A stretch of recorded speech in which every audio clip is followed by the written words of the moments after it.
আমরা ইনশাল্লাহ আরেকটা প্রোগ্রাম করার চেষ্টা করব। তো তোমরা আগে আসলে সলিউশনটা দেখিও না, সলিউশনটা দেখার দরকার নেই, আসলে সলিউশন দেখার দরকারই নেই। আমরা আগে কি করতে চাচ্ছি সেটা একটু দেখার চেষ্টা করি, তারপরে ইনশাল্লাহ সলিউশন দেখবো। সলিউশনের দিকে তাকাই না আপাতত। জি সি ডি বা গসাগু নির্ণয় করা প্রোগ্রাম লিখো। তো এখানে কয়েকটা জিনিস আগে খেয়াল করতে হবে। এক নম্বর হচ্ছে গসাগু কিভাবে করে তা যদি আমি না জানি তাহলে সেটা জানতে হবে। দুই নম্বর হলো যে এখানে আমাকে কোন ধরনের স্টেটমেন্ট ব্যবহার করতে হবে। তো এখন আমার কোশ্চেন হচ্ছে, আমি যদি প্রসেসটাই না জানি তাহলে কোন ধরনের স্টেটমেন্ট ব্যবহার করব তা তো আমি বলতে পারবো না। কাজেই আমাকে আগে কি দেখতে হবে, আগে প্রসেসটা দেখতে হবে। তো আমরা একটু প্রসেসটা দেখি। যদিও হিজিবিজি অবস্থায় আছে, আমি যেই জায়গাটা ফোকাসিং করব তোমরা ঠিক সেই জায়গাটাই তাকাবা, সেইখানেই তাকাবা এবং সেই জায়গাটাই দেখার চেষ্টা করো। আমরা কিন্তু এখানে দুইটি সংখ্যার মধ্যে গসাগু নির্ণয় করতেছি। তো দেখো এখানে দুইটি সংখ্যা হচ্ছে, একটার ভ্যালু হচ্ছে 2 আর একটার ভ্যালু হচ্ছে 3। তো গসাগু কীভাবে নির্ণয় করে, যে আমরা ভাগ দিই। এই তো আমরা এইভাবেই তো করে আসছি। 3কে 2 দিয়ে ভাগ দিলাম, ভাগ দেওয়ার পরে কত আসতেছে, ভাগশেষ 1। তখন আবার এই দুইকেই এই ভাগশেষ দিয়ে ভাগ দিই। এই তো, অর্থাৎ আমি একটু দেখাই তাহলেই হবে। প্রথমে 2 দিয়ে 3কে ভাগ দিলাম, ভাগশেষ 1। এরপরে কি করলাম, এই 2কেই এই ভাগশেষ দিয়ে ভাগ দিলাম 0। এরপরে আবার ভাগ দিলাম না কেন, এইভাবে ভাগ দিলাম না কেন, আর ভাগ যাবে, অর্থাৎ আমার 0 চলে আসছে, এই জন্য আমি আর এটাকে ভাগ দিলাম না। তাহলে এখানে কয়বার ভাগ দিলাম, একবার, এটা সহ 2বার। ঠিক তেমনি আবার যদি আমি আরেকটা সংখ্যা নেই যার ভ্যালু হচ্ছে 3 এবং 17, তাহলে দেখো তো 70কে প্রথমে 3 দিয়ে ভাগ দিলাম, ভাগশেষ আসলো 2। এবার এই 3কে 2 দিয়ে ভাগ দিলাম, ভাগশেষ আসছে 1। আবার এই 2কে 1 দিয়ে ভাগ দিলাম, ভাগশেষ আসছে 0। তখন কিন্তু আমরা আর ভাগ দিই নেই, করার দরকার হচ্ছে না। তার মানে যখনই ভাগশেষটা 0 আসতেছে তখনই আমার ভাগ করাটা বন্ধ করে দিচ্ছি। তাহলে এখানে তুমি দেখো তো, প্রথমবার ভাগ করলাম, দ্বিতীয়বার ভাগ করলাম, তৃতীয়বার ভাগ করলাম, ঠিক আছে। আর এখানে কয়বার ভাগ করলাম, 2বার। তো আমি এখন মেইন ফোকাসে আসি। দেখো আমরা ভাগ করলাম না, তাই তো। তো ভাগ কতবার করলাম, মোর দ্যান 1 টাইম। তো কোনো স্টেটমেন্ট যখন আমি একাধিকবার এক্সিকিউট করব তখন আমাদের কোন ধরনের স্টেটমেন্ট ব্যবহার করতে হয়, কন্ট্রোল ফ্লো স্টেটমেন্ট। এর মাধ্যমে কি লুপ কন্ট্রোল স্টেটমেন্ট। তো লুপ কন্ট্রোল স্টেটমেন্টের মধ্যে তো অনেক লুপ কন্ট্রোল আছে, যেমন for loop, while loop, do while loop. তাহলে এখন আমি এখানে কোনটা ব্যবহার করব, নিশ্চিত হওয়া যাবে যে যেটা এইখানে গিয়ে শেষ হবে এবং তার ভাগ করার প্রক্রিয়া বা বর্ধিত করার প্রক্রিয়াটা সেম থাকবে, তখনই আমরা ফর লুপ ইউজ করবো। আদারওয়াইজ ফর লুপ ব্যবহার করবো না। এখানে দেখো ভাগ করলাম কয়বার, 2বার। এখানে ভাগ করলাম কয়বার, 3বার। একই প্রোগ্রাম তো একাধিকবার কন্ডিশন তো দেওয়া যাবে না। এখন আরও একটা সংখ্যার জন্য তোমাকে ভাগ করতে হলো 10বার। তুমি কি এখন ফর লুপের ক্ষেত্রে প্রথমবার বলবা 2বার, পরের বার আবার কোডিংয়ে এসে চেঞ্জ করে দিয়ে বলবা কি 3বার, এরপরে আবার রান করার আগে কি কোডিং চেঞ্জ করে দিয়ে বলবা 10বার? না, এই কাজটা করা যাবে না। যখনই তোমার এই অনিশ্চয়তা আসবে তখনই তুমি হোয়াইল লুপ স্টেটমেন্ট ইউজ করবা। তাহলে আমি এখানে 3টে জিনিস ফোকাস করতে চাচ্ছি। একটা হচ্ছে আমাদের কয়টা ভেরিয়েবল দরকার ছিল, 2টা। এল এস, এলকে আমরা বলতেছি লার্জ। এইখানকার ভ্যালুগুলো দেখবা যে অবশ্যই কেউ না কেউ বড়ো হবে আর কেউ না কেউ ছোটো হবে। তাহলে একজন হবে লার্জ, একজন হবে স্মল। আর রিমাইন্ডার আমরা যে সোয়াপিং করলাম টেম্পোরারি ভেরিয়েবল, যেমন দেখো এখানে কেন রিমাইন্ডার দরকার হচ্ছে, এই ভাগশেষটা পাবো তো, এই ভাগশেষটা দিয়ে আবার ভাগ দিচ্ছি কাকে, 2কে। তাহলে 2 এর আগের স্টেপে কি ছিল, ছোট ছিল না? তাই এখন এই বড়টাই দেখো, যাকে ভাগ দিলাম সে ছিল বড়, এই বড়টাই দেখো ছোট দ্বারা রিপ্লেস হয়ে গেছে। তো এই যখনই রিপ্লেস হওয়া যায় তখন কি আমরা সোয়াপিং করলাম না, টেম্পোরারি ভেরিয়েবলের মাধ্যমে ভ্যালুটাকে এক্সচেঞ্জ করলাম, মানে কিছুক্ষণ অন্য জায়গায় রেখে তারপরে নিয়ে আসলাম। এই জন্য আমাদের আলাদা একটা ভেরিয়েবল দরকার, সেটাকে আমরা বলছি রিমাইন্ডার। আর হোয়াইল লুপ কেন ইউজ করলাম আমরা, হোয়াইল লুপ ইউজ করলাম এই জন্য যে যেহেতু আমার এই লুপ কন্ট্রোল স্টেটমেন্টটা একাধিকবার একই স্টেটমেন্ট ইউজ করতে হবে, এক্সিকিউট করতে হবে, আর এটা হচ্ছে অনিশ্চিত, এই জন্য আমি হোয়াইল কন্ট্রোলটা হোয়াইল লুপ কী করলাম, ব্যবহার করলাম।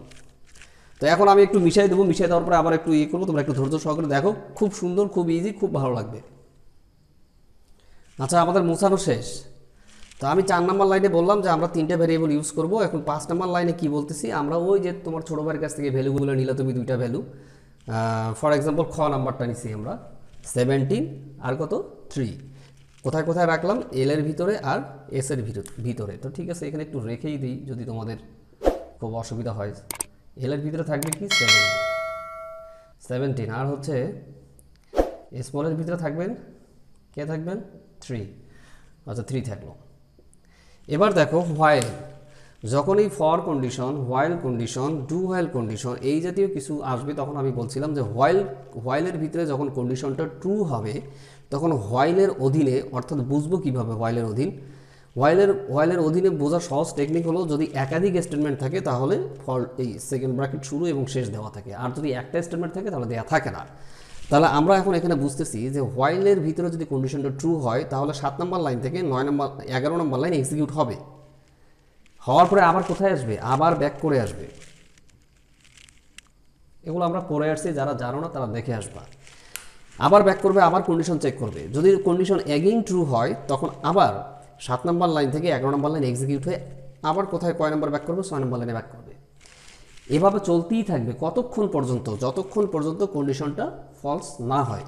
যখনই ফলস হবে তখনই 7 নম্বর লাইন থেকে 11 নম্বর লাইন এক্সিকিউট করা কম্পাইলার বন্ধ করে দিবে, তাই তো। এরপরে 12 নম্বর লাইনে এসে বলতেছে কি আউটপুটে দেখাও কাকে, লার্জ এল এর ভিতরে যা আছে তাকে দেখাবে। তো তাহলে আমরা ফার্স্ট টাইম আসি। প্রথমে দেখো, প্রথমবার এস এর ভ্যালু হচ্ছে 3 এবং এল এর ভ্যালু হচ্ছে 17। তাহলে এখন হোয়াইল কন্ডিশন বলো তো, এস কি শূন্য? এখানে তো এস শূন্য না, এস তো হচ্ছে 3। এখানে বলছে এস শূন্য হবে না, তো শূন্য হয় নাই। স্মল এই ভ্যালুটা তো শূন্য হয়নি, শূন্য না হওয়ার কারণে তো তারা তো ট্রু। একে বলছে তো তুমি শূন্য হবে না, তো সে তো শূন্য না, কথাটা তো তাই। তাহলে ট্রু হলে কী হবে, লাইন 8 থেকে 10 নম্বর লাইন, 8 এবং 10 নম্বর লাইন। দেখো এটা হচ্ছে আমাদের 8 নম্বর লাইন, এটা 9 নম্বর লাইন, এটা 10 নম্বর লাইন। কী করলো আসলে, এটাকে আমি বলছিলাম মডুলাস, মানে ভাগশেষ। তাহলে আমরা এখন ভাগ দিই, লার্জ হচ্ছে 17, স্মল হচ্ছে 3, তাহলে 3 দিয়ে যদি ভাগ দাও তাহলে ভাগশেষ আসতেছে 2। এই 2টা কোথায় যাবে, 8 নম্বর লাইনে যাবে। কোথায় বসবে, রিমাইন্ডারে বসবে, রিমাইন্ডারে বসে গেছে। এর পরের লাইন দেখো, এল এস এর সমান হবে, তাহলে এখানে এল হচ্ছে লার্জ 17 এবং স্মল হচ্ছে 3। তাহলে এই এল মানে লার্জটা কী হয়ে যাবে, স্মলের সমান। তাহলে স্মল কত এখন 3, ওকে ধরে নিয়ে কোথায় বসাই দিবে, এই যে এখানে কেটে যাবে, কিন্তু এই লার্জটা কেটে গিয়ে এখানে 3 হবে। এরপরে দেখো এস বলতেছে কি রিমাইন্ডার, তো রিমাইন্ডারে কত আছে এখন 2, এই 2 এখানে নিয়ে আসলাম, তাহলে এই 3 কেটে যে হয়ে যাবে হচ্ছে 2। এই তো, এরপরে আবার ব্যাক করলো 6 নম্বর লাইনে অ্যাগেইন, সেটাকে আমরা বলতেছি সেকেন্ড টাইমে এসে দেখতেছে কি এস ইকুয়াল টু, এই যে S equal to and large equal 3 again এই কন্ডিশনটা মিলাও। এস এর ভ্যালু কি 0? এখানে বলছে যে এস এর ভ্যালু 0 হবে না, যদি না হয় তাহলে সত্য, আর যদি 0 হয়ে যায় তাহলে মিথ্যা। তাহলে এস এর ভ্যালুটা 0 হয়নি, এই জন্য এটা কি ট্রু। অ্যাগেইন আবার ভাগ করো, এখানে এই যে ভাগ, এই কোডটা দেখো কাকে ভাগ দিতেছে, লার্জকে। কে ভাগ দিতেছে, এস। তাহলে এখানে এস হচ্ছে 2, লার্জ হচ্ছে 3, তাহলে 2 দিয়ে আমরা 3কে ভাগ দেবো। ভাগ দেওয়ার পরে ভাগশেষ কত পাবো, 1। এই 1টা হয়ে যাবে রিমাইন্ডার এবং এই স্মলটা হয়ে যাবে লার্জ। তাহলে এখন লার্জের ঘরে কত আসতেছে, 2 ছিল, এখন কত যাবে, সরি লার্জের ঘরে কত আছে আমাদের, লার্জ আছে 3, তাহলে এখন কত গিয়ে যাবে 2। তাহলে লার্জ 3 কেটে গিয়ে হয়ে যাবে 2।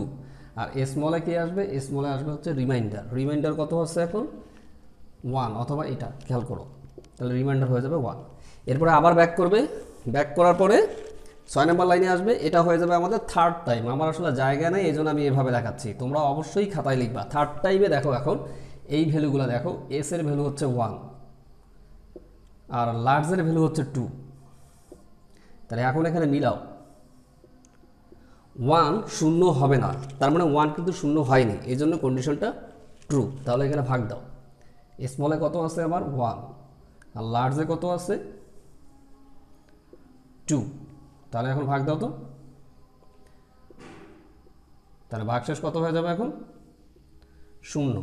এইটাকে এখন তোমরা অল্টারনেট করো, এই শূন্যটা কোথায় চলে যাবে, রিমাইন্ডারে চলে যাবে। কেন, এখানে ভাগশেষের কথা বলছে, তাহলে 0। এরপরে বলছে লার্জ স্মলের সমান হবে, তাহলে এটা হচ্ছে স্মল, এটা হচ্ছে লার্জ, তো লার্জ ছিল 2, এখন কত হয়ে যাবে এই 1 গিয়ে এই 3 কে রিপ্লেস করে দিবে। বোঝা গেছে? তাহলে এখানে হয়ে গেল কত 1। ঠিক আছে, এরপরে স্মলটা কত হবে? তাহলে স্মল হবে রিমাইন্ডার থেকে আসবে, এই দিকে দেখো রিমাইন্ডার থেকে আসবে। তাহলে রিমাইন্ডারের ভ্যালু কত এখন আমার 0। ক্লিয়ার? ওকে, তাহলে এটা কেটে দিই, কেটে দেওয়ার পরে বলি রিমাইন্ডারের ভ্যালু 0। এবার কি আবার ব্যাক করবে, কারণ এখনও তো এটা ট্রুই আছে, কম্পাইলার তো মনে রাখছে। এবার হবে ফোর্থ টাইমে এসে দেখতেছে এস এর ভ্যালু 0, অথবা এটা দেখো এস এর ভ্যালু 0 এবং লার্জের ভ্যালু হচ্ছে 1। তাহলে এস এর ভ্যালু হচ্ছে 0, লার্জের ভ্যালু হচ্ছে 1। এখন দেখো এস নট ইকুয়াল 0, ওকে বলছে যে তুমি 0 হতে পারবা না, কিন্তু সে তো 0 হয়ে গেছে। আমি বললাম যে তুমি যাবা না, তুমি যদি না যাও তাহলেই হবে ট্রু, আর যদি তুমি চলে যাও তাহলে হবে কি ফলস। তো একে বললো যে তুমি 0 হতে পারবা না, তাহলে ট্রু থাকবা। কিন্তু যখনই সে 0 হয়ে গেছে তখন সে আর ট্রু থাকতে পারলো না, তখন সে কী হয়ে যাবে? ফলস হয়ে যাবে। তো এই ফলসটা কে হবে আসলে? Line number 6। তো লাইন নাম্বার 6 কে? হোয়াইল। তো তখনই এই লাইনগুলো কি হয়ে যাবে? সাথে সাথে ক্লোজ হয়ে যাবে। তখন কয় নম্বর লাইনে আসবে? 12 নম্বর লাইনে আসবে। তো 12 নম্বর লাইনে আসার পরে এখানে তো আমরা এটা নেওয়ার পরে ইন্টার দিছি, তখন কার্সার আমাদের অটো এখানে চলে আসছে। প্রিন্ট এফ আউটপুটে দেখাও কাকে? লার্জকে। তো লার্জ মানে হচ্ছে এল, তো সবার শেষের এল কোনটা? এখানে তাকাইতে পারো, অথবা ফোর্থ টাইম যেটা সেটাতেও তাকাইতে পারো। তাহলে দেখো এখানে সবার শেষে আসে হচ্ছে 1, অর্থাৎ ফাইনালি আমরা আউটপুটটা পাবো 1। এভাবে। আচ্ছা, এখন আমি তখন একটু বলতে বাকি রাখছিলাম, জিসিডি হচ্ছে গ্রেটেস্ট কমন ডিভিজর গসাগু, আর এলসিএম লিস্ট কমন মাল্টিপল বা লসাগু। তো এখন আমরা একটা সূত্র পড়ে আসছি, এই নোটটা ফলো করো। গসাগু গুণন লসাগু এটা সমান কি হবে? সংখ্যা দ্বয়ের গুণফল। তাহলে আমরা এটা এদের সাপেক্ষে যদি একটু লিখি তাহলে কি হবে? জিসিডি গুণন এলসিএম ইকুয়াল সংখ্যা দ্বয়। এখানে কয়টা সংখ্যা নিছি? এল এস, মানে লার্জ আর স্মল। তাহলে লার্জ আর স্মল।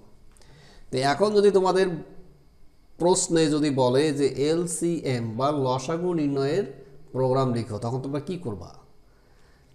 তার মানে আমরা একটু যদি বুদ্ধি খাটাও, প্রসেসটা জানলেই তোমরা লিখতে পারবা যে ভাগ দেবো কি দিয়ে? জিসিডি।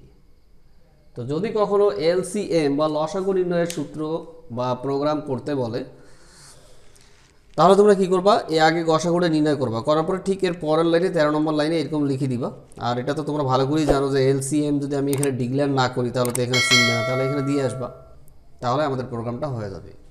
তো মোটামুটি একসাথে আমি জিসিডি মানে গসাগু নির্ণয় আর লসাগু নির্ণয় করার দেখানোর চেষ্টা করলাম। তোমরা অবশ্যই একটু প্র্যাকটিস করবা।